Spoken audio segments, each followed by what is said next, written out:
Hi hello friends, welcome to Mouni cine updates.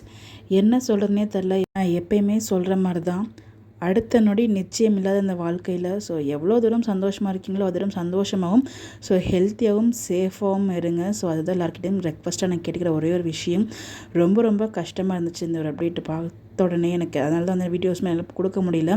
திரும்பி அவங்களோட அப்டேட்ஸாக பார்க்கும்போது அது இன்னும் ரொம்ப கஷ்டமாக இருக்குது. யாரை பற்றி பேசணும்னு சொல்லி நீங்கள் ஃபோட்டோ பார்த்தே கண்டுபிடிச்சிருப்பீங்க. புகழ்பெற்ற டேரக்டர், இமயம் தொட்ட டேரக்டர் நம்ம பாரதிராஜாவோட ஒரே பையன் மனோஜ் பாரதிராஜா. மாரடைப்புனால கார்டியாக் அரெஸ்ட்னால முந்தானத்து இறந்து போயிருக்காங்க. இவங்க 1 month 20 days பிஃபோர் பார்த்திங்கன்னா ஓப்பன் ஹார்ட் சர்ஜரியுமே பண்ணியிருக்காங்க. இந்த ஓப்பன் ஹார்ட் சர்ஜரி பண்ணியுமே இவங்க இப்படி இறந்து போயிருக்காங்கன்னு நினைக்கும் போது ரொம்ப ரொம்ப கஷ்டமாக இருக்குது. வயசும் பார்த்திங்கன்னா 48 வயசு தான், பெரிய வயசுலாம் கிடையாது.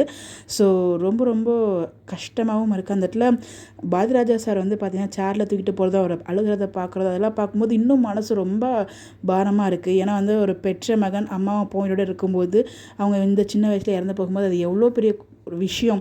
அது அவங்களால எப்படி தாங்கிக்க முடியும். ரொம்ப கஷ்டமாக இருக்குது. அந்த வீடியோலாம் அதை பார்க்கக்கூடாதுன்னு நினச்சிட்டு வந்தால் கூட ரிப்பீட்டடாக யூடியூபாக இருக்கட்டும் சரி, இன்ஸ்டாகிராமும் சரி, அதே தான் நமக்கு சஜஷனில் வந்துகிட்டே இருக்குது. நம்ம ஏதாவது வீடியோ பார்க்கும்போது அது ஆட்டோமேட்டிக்காக அந்த வீடியோ வந்துடுது. வழி இல்லாமல் பார்க்குற மாதிரியும் ஆகிடுது. ரொம்ப மனசு பாரமாகவும் வருத்தமாகவும் இருக்குது அந்த வீடியோலாம் பார்க்கும்போது. அதுவும் அந்த ஓல்டு மெமரிஸ்லாம் அவங்க ஒய்ஃப் கூட பேசினாங்க இல்லையா, ஒரு வீடியோஸ்லாம் இன்டர்வியூலாம் ஷேர் பண்ணியிருந்தாங்க. அதெல்லாம் பார்க்கும்போது இப்படிப்பட்ட மனுஷனை விட்டுட்டு இவங்க எப்படி இருக்க போகிறாங்க, அந்த குடும்பம் எப்படி இதுக்கப்புறம் மீண்டு வரப்போகுதுன்னு நினைக்கிறது ரொம்ப கஷ்டமாக இருக்குது. கண்டிப்பாக இந்த ஒரு பெரிய இழப்புலேருந்து அந்த ஒரு குடும்பத்தை மீட்டு கொண்டு வரது கடவுளால் மட்டும்தான் முடியும். கண்டிப்பாக கடவுள் அவங்களுக்கு கூடவே இருக்கணும், அவங்களுக்கு சப்போர்ட்டாகவும் இருக்கணும். இதுலேருந்து மீண்டு வரணும் அப்படின்னு சொல்லி கடவுள்கிட்ட ப்ரே பண்ணிக்கலாம். மனோஜ் சாரை பற்றி சொல்லணும், ரொம்ப நல்ல மனுஷன். இப்போலாம் இன்டர்வியூலாம் பார்க்கும்போது எல்லா இடத்துலையுமே அவங்க ஃபேமிலி பற்றி எந்த லெவலுக்கு சொல்லுவார். நம்மளுக்கு இன்டர்வியூ பார்த்து நிறைய பேருக்கு தெரிஞ்சிருக்கும். அவங்க ஃபேமிலி தான் அவருக்கு எல்லா சப்போர்ட்டுமே.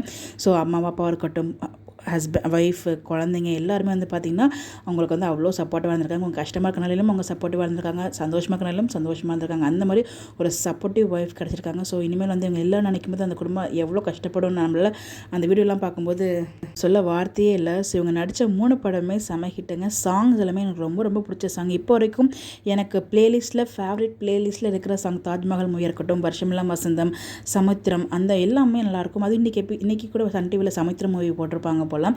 அதில் முரளி சாரும் நம்ம மனோஜ் சாரும் பார்த்திங்கன்னா பேசிகிட்டு இருக்கும்போது ஒரு கான்வர்சேஷன் இருக்கும். அந்த ஒரு மீம்ஸ் ஒன்று பார்த்து இப்போ இவங்க 2 பேருமே பார்த்திங்கன்னா போயிட இல்லை அப்படின்னு சொல்லி எமோஷனல் போஸ்ட்லாம் கூட ஷேர் பண்ணியிருந்தாங்க. உண்மையிலே பார்த்திங்கன்னா அக்செப்டே பண்ணிக்க முடியல லைஃப்லாம். உண்மையிலே அப்படி தான் போயிட்டுருக்கு.